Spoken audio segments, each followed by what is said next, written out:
now? Okay, great. Okay.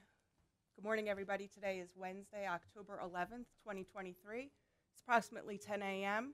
My name is Christine Burke. I'm a public utility law judge with the Maryland Public Service Commission. We're here today for the matter, case number 9709, which is captioned the application of Columbia Gas of Maryland, Inc. for authority to adopt a new infrastructure replacement and improvement plan and accompanying surcharge mechanism. Could we start with the appearances of the parties, please, with the company? On behalf of Columbia. On behalf of Columbia Gas, Theodore Gallagher, along with Candace Tonillo. Good morning. Good morning. For OPC. Good morning, Your Honor. Ryan Shu and Jacob Auslander on behalf of OPC. Good morning. Ruthie Herman and Mike Dean on behalf of the technical staff of the Commission. Good morning. Also for the record, the Maryland Energy Administration was represented by Michelle Honig, who is also a party to the hearing today but did not file testimony or take a position and was asked to be excused from today's hearing.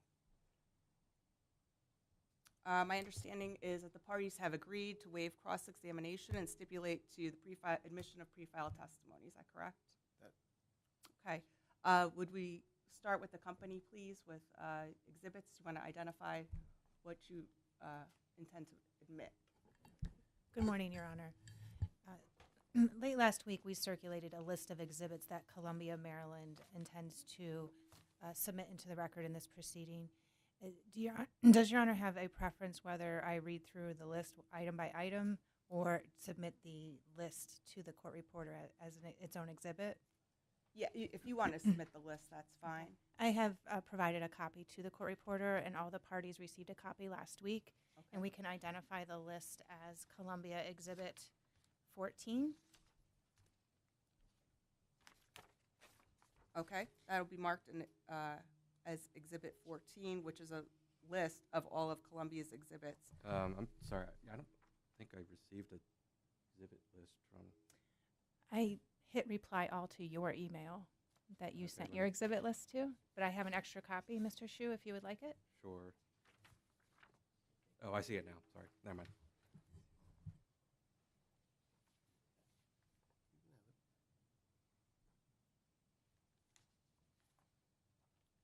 And my recollection was Exhibit 1 was already admitted on July 25th at the pre-hearing conference. It would be the certificate of publication.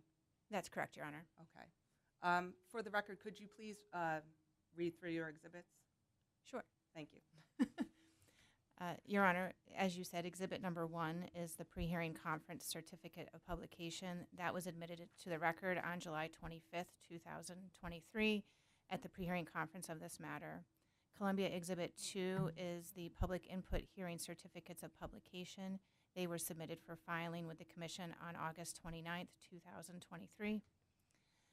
Columbia Exhibit 3 is the affidavit of Russell R. Bedell, Director of Communications, certifying that the informational signs were posted at the public input hearings. That Exhibit 3 includes attachments A and B and was filed with the Commission on September 8th, 2023. Columbia Exhibit 4 is the application for approval of Columbia's infrastructure replacement and improvement plan and surcharge. That was submitted with the Commission on June 23rd, 2023. Columbia Exhibit 5 is Columbia, Maryland's proposed STRIDE plan for 2024 through 2028. It includes Exhibit 5A, which is the proposed STRIDE plan project roster for 2024. That was also submitted to the Commission on June 23rd, 2023. Columbia Exhibit 6 is the IRIS rate calculation. That was submitted to the Commission on June 23rd, 2023. Columbia Exhibit 7 is the proposed tariff pages, both clean and red line versions with IRIS rates. That was submitted to the Commission on June 23rd, 2023.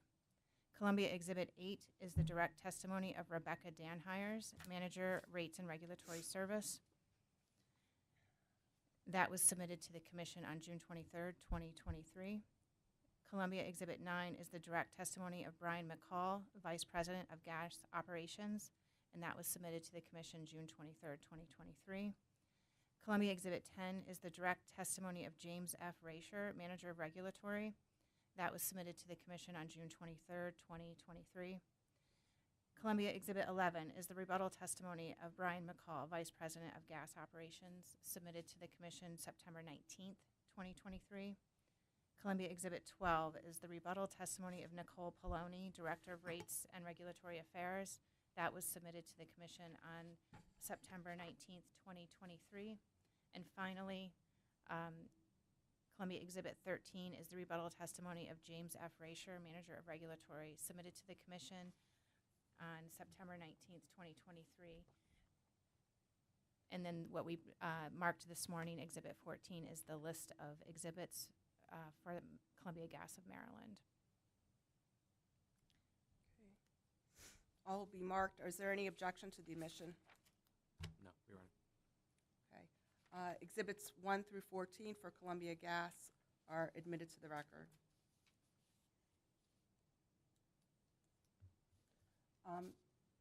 There are 3 witnesses that I wanted to hear from today. Would Columbia please call Mr. McCall? Sure, Your Honor. Columbia calls Brian McCall to the stand.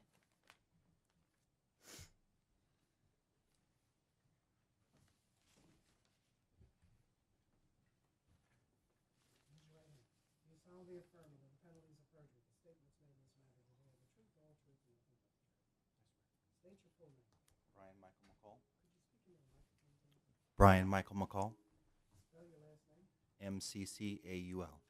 and give your business address. 121 Champion Way, Cannonsburg, Pennsylvania 15317. You're probably going to speak up like a physician. Sounds like you're witness. Thank you. Your Honor, we have already submitted, or I'm sorry, you admitted the testimony of Mr. McCall, both direct and rebuttal testimonies, into the record in this matter. So I will turn him over to you for questioning. Thank you. Thank you. Mr. McCall, there was some testimony about coated steel on the system that is not cathodically protected. Can you clarify whether or not there is still not cathodically protected steel on the system? There is still not cathodically protected steel pre-1971 on the system. Why did the 2022 PHMSA annual report state that there were 0? I'm not sure that I have that report. So, I is believe it in the testimony? page 5 of staff's direct.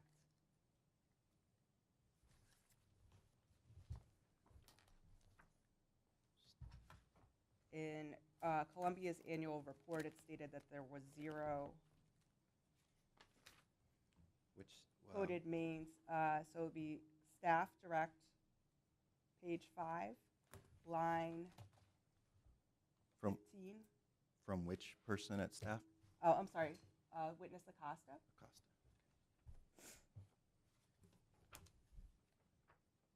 Page 5. Yes, line. The question starts on line 12. So, are there any coated steel mains and services that are not cathodically protected? No. In accordance with Columbia's 22 annual report to PHMSA, Columbia Gas has 0 coated steel mains and 0% of coated steel mains that are not cathodically protected. So that's a miss on my part then, ma'am. I'm sorry. I did not read that. I apologize. Okay. Yeah. So there is what you're saying. So that's not correct. I believe there was still cathodically protected and not cathodically protected pre-1971 steel main. So I'm reading this again.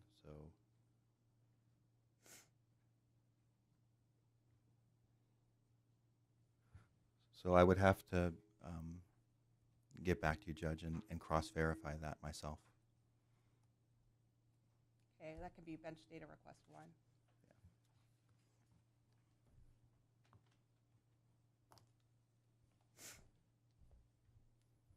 So it'll be whether or not there still exists not cathodically protected mains on the system. Yes, Your Honor. The amount of pre-1982 plastic on the system, how does Columbia know how much of that is on the system when there's no breakdown of when it was installed. I believe there was a data request response to OPC that stated that Columbia does not track that data. And I So, could draw your attention to the data request if you'd like. please, That Ron. would be attachment BLC2 of OPC Larkins Connolly OPC. testimony.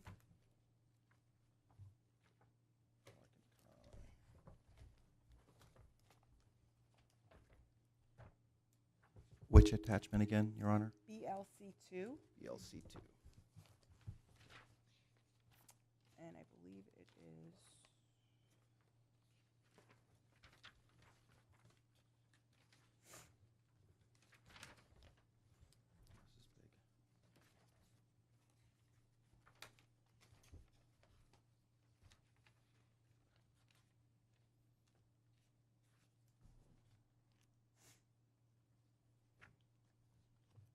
Data response 2-001. Page 1 of 1. BLC2.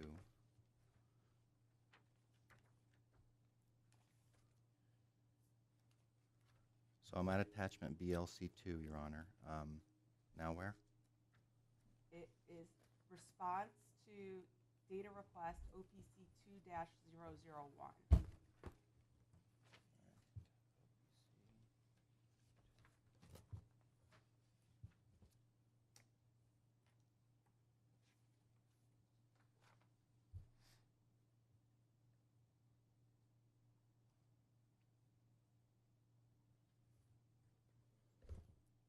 So, Your Honor, I believe that was an approximation made by our engineering department.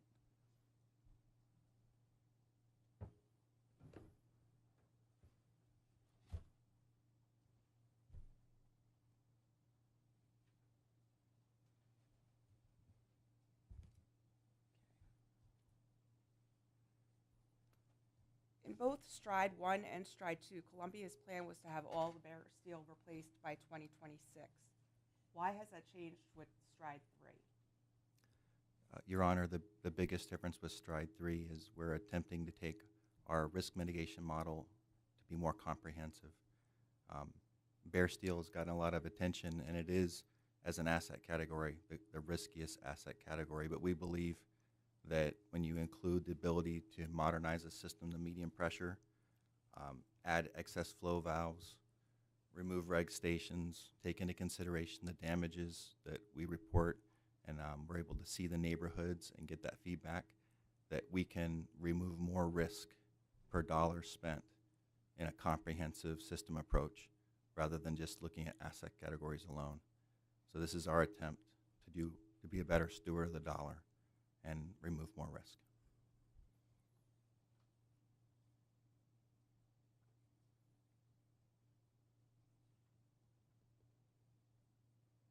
You talked about bare steel being the riskiest asset, and I believe in your testimony you referred to a top 10 list on your DIMP plan of what the riskiest assets are. Is bare steel the top riskiest asset?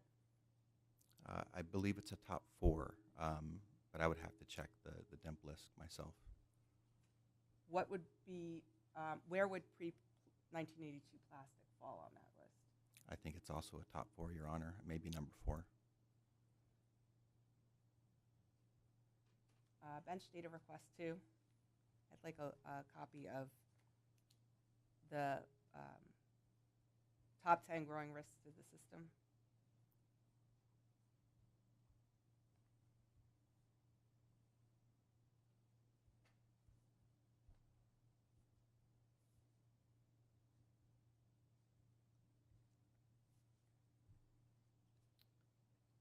If pre-1982 plastic is included as a Stride eligible material in this proceeding, does the company have any long-term plans for replacement? If we are able to include the pre-1982 plastic, it would be in our plan to replace that as a part of the comprehensive removal of risk from the ground, yes.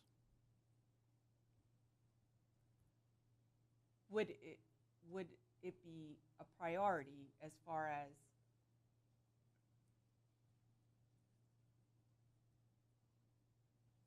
the project's, the amount of what pipe on a project as compared to bare steel, or compared to, would it surpass bare steel or other materials? So as they optimize, they use a optimize main and other like M main replacement, other software programs. They put all our data in it. They generate a risk, and then the engineers look at the projects. They would look at like steel main if that was the highest risk, and if there was Adelaide next to it, include that in the project. But I believe the primary driver is still the bare steel, but we're looking at around it. If we have the plastics around it, we wouldn't want to leave a section of plastic in the ground and ignore it. We would want to include that to get the best project dollar removal of risk we could. But it would depend on the software package's risk assessment first.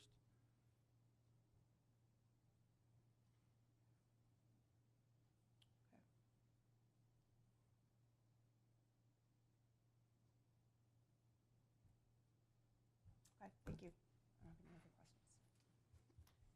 Did you want to redirect? No, Your Honor.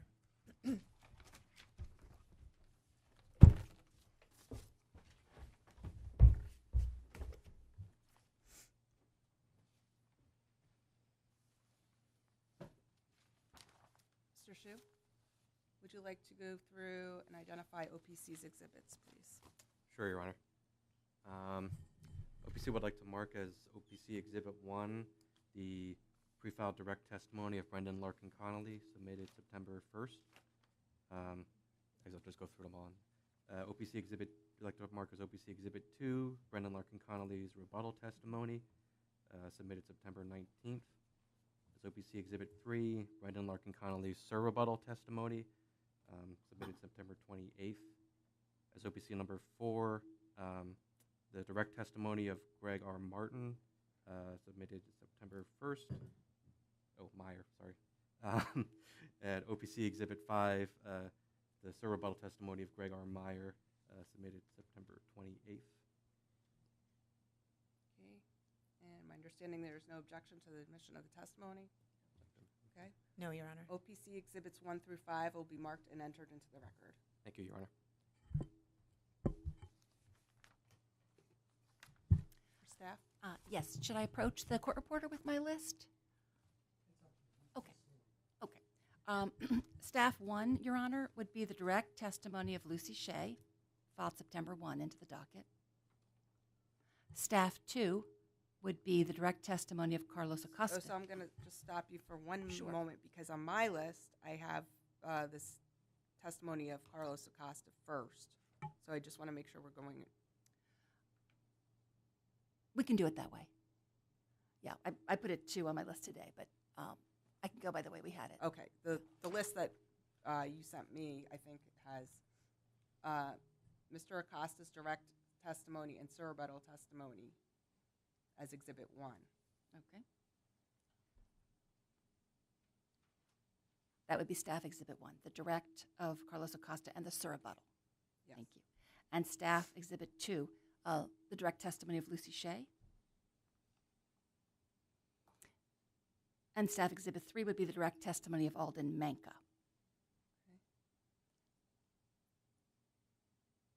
And I have an Thank you. addition. You have Right. one more exhibit? Well, no, because we agreed in advance to the pre-filing of the pre-filed testimony, and that item would have been if we hadn't agreed amongst the parties to just. So I think I'm not permitted at this time to ask to Okay. exhibit. Yeah, but thank you. At that time, the parties hadn't talked about stipulating to pre-filed testimony and agreeing not to cross, and that wasn't a pre-filed exhibit. Excuse me, it was just going to be something we would offer into evidence.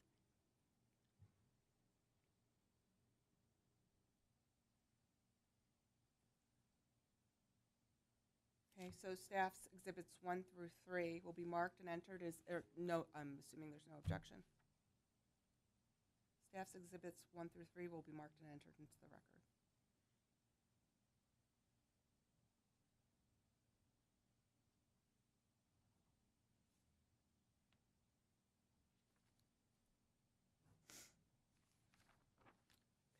I have, yes, I'd like to hear from two witnesses from staff. Mr. Acosta can take the stand first. Thank you.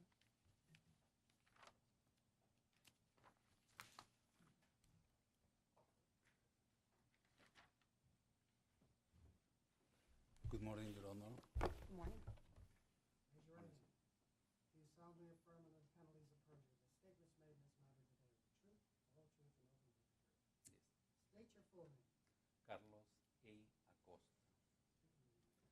Carlos A. Acosta. Spell your last name. Acosta. Give me your business address.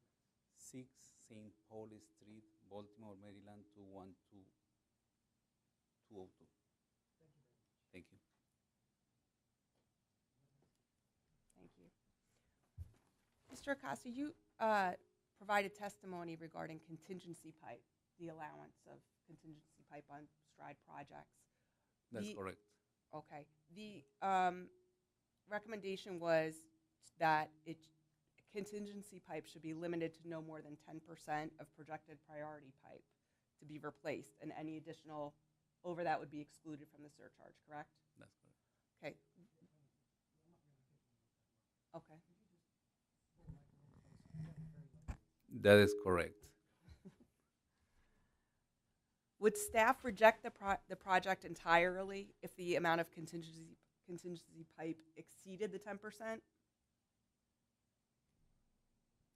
No, I don't think so. But I will not like to see a project that has 35%, for example. In their list, in Exhibit 1 of the Attachment A in the plan, you see in my testimony there is a table number 1. I think it's in page 13. In there we can see that there is a lot of excessive contingency pipe. I think, for example, the pre or the post 1981 is 31.3%, which, in contrast, for example, to the priority pipe, which is the very steel, is higher. The very steel is 21.9%. So, are we replacing the new piping, or are we replacing the priority pipe? That is the question. Okay. So you wouldn't reject it if it was 10%, or more than 10%, but you're saying if It is 11%, 12% maybe, but as you can see in my testimony, 30% seems to me a little higher. okay. In addition, there is a 0.7% of this pre-1970 coated steel, which together will be around 31% of. So OPC's recommendation that 50% of the project must be priority pipe, or the project would be rejected. Would you say that your recommendation is more stringent than that? Stringent, yes. Okay. Mhm.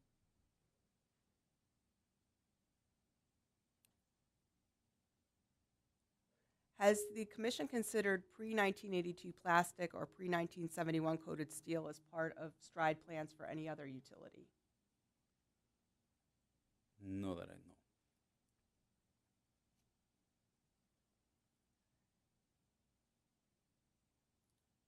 You recommended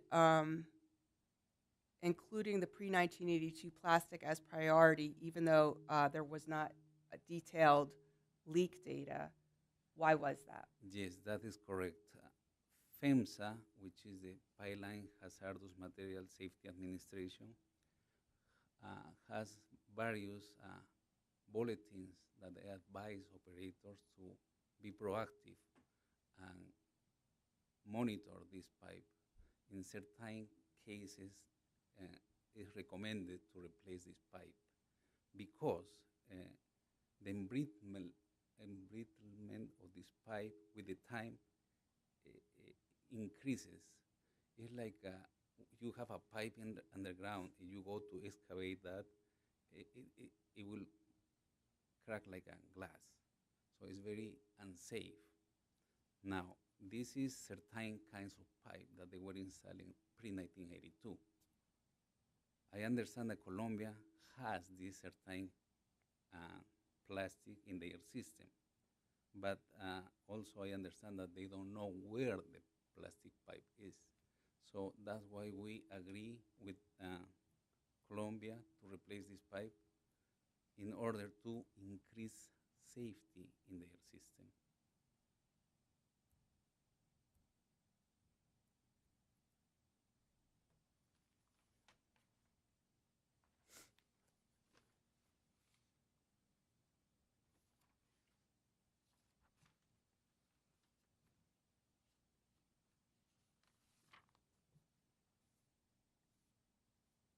Does the replacement of pipe in Stride 3 make Columbia's system any more ready for low carbon fuels or renewable natural gas or hydrogen? It could be, but at this point, I don't have any information that Colombia is planning to do that. Okay. Would the replacement of the piping, would that be a basis, though, for the Stride replacement to make the system more ready for those fuels? No. In my understanding, STRIDE is to address the highest risk of the pipe in the system. That means that the older pipe that is prone to leak should be removed from underground or replaced. But I don't think that this is a base for that situation that you are telling.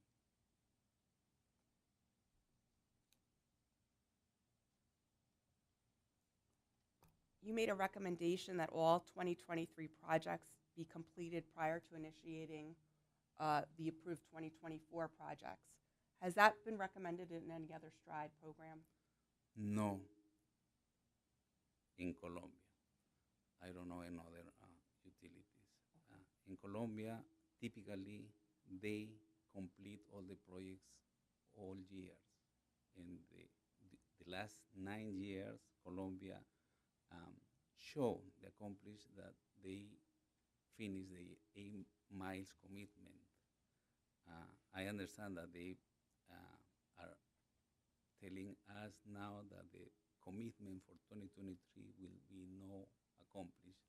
So what I recommend is why they don't finish the committed 8 miles for 2023 and start the 2024 projects next year. Okay, so it hadn't ever been recommended before? No, in Colombia. Okay, and the reason that it is because for 2023, the projects are running over. Is that correct? Yes, and that's another reason also. Colombia wanted to include the pre-1971 coated steel in the previous project list for 2023, but we didn't allow, or we didn't recommend to allow that. So that's why they modify their plan and they increase the number of projects to accomplish the 8 miles commitment they have for every year.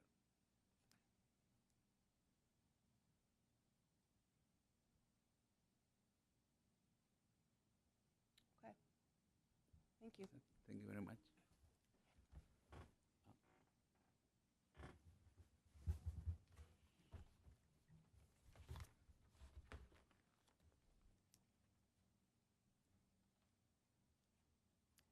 And Lucy Shea?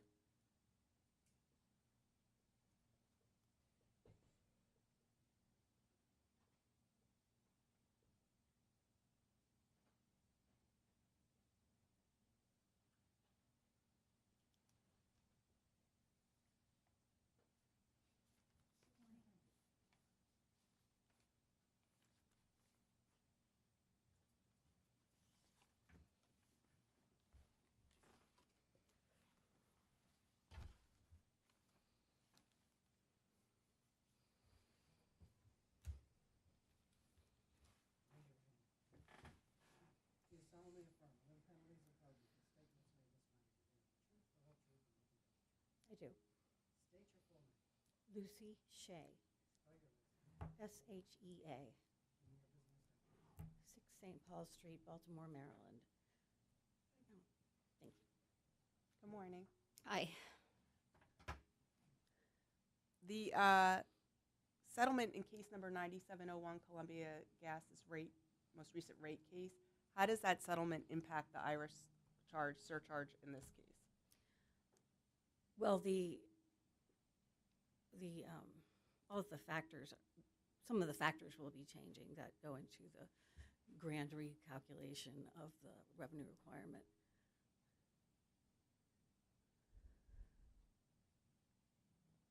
Okay, and is there a reason? I guess I'm trying to understand. Is there a reason why there wasn't a recalculation done once that case settled? Well, because the calendar for STRIDE projects, it's been set, and it's the way we've always done it. But the calendar had been set. We get their first filing in November 1st for the surcharge, and then the reconciliation filing occurs on March 15th. So we were just going to do it as we always have. Okay. Those 2 times a year. And the project list for STRIDE 3 hasn't been approved yet, is that correct? No, it hasn't been approved. Okay. Okay. Okay, thank you. Okay, I don't thank have you. any other questions.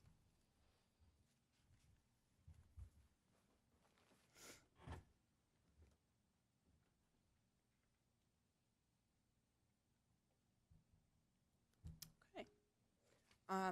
Is there anything further? Any other issues? I believe we have a briefing scheduled. Briefs are due October 24th. Okay. Your Honor, with respect to the bench data request, you have a due date for that? Yes, October 18th. Thank you. And there were 2, correct? Correct. Okay. Right. There's nothing further. Okay. Thank you very much. We can go off the record. Off the record. Thank you.